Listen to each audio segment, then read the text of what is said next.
បាទសួស្តីមេបន្តវីដេអូយើងនេះជា LAN Mason Ford 2.0 Raptor Ranger គេហ្នឹងអានេះ special tool នេះសម្រាប់លុបតង់លកាមបើយើងមានប្រើក៏ល្អអត់ក៏អត់បញ្ហាដែរសំខាន់រកតដែកប្រឡងឬដែក6លីដាក់ទៅបានហ្នឹងណានេះតង់របស់ Ford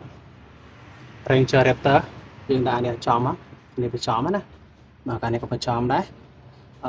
អីមកហើយសម្រាប់តង់ខាងក្រោមខ្ញុំប្រឡងអនុញ្ញាតអានេះដល់សារខ្ញុំដាក់នេះដាក់ special tool វានេះ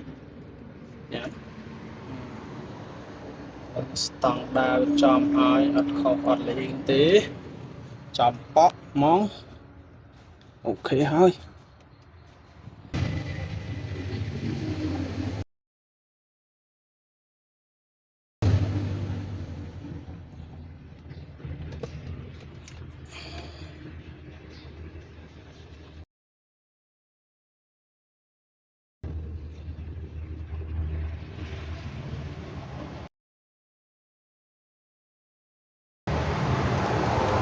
បាទនេះបន្ទាប់ពីយើងចាប់ជាងមុខវាហើយយើងនឹងធ្វើការបច្ឆេះ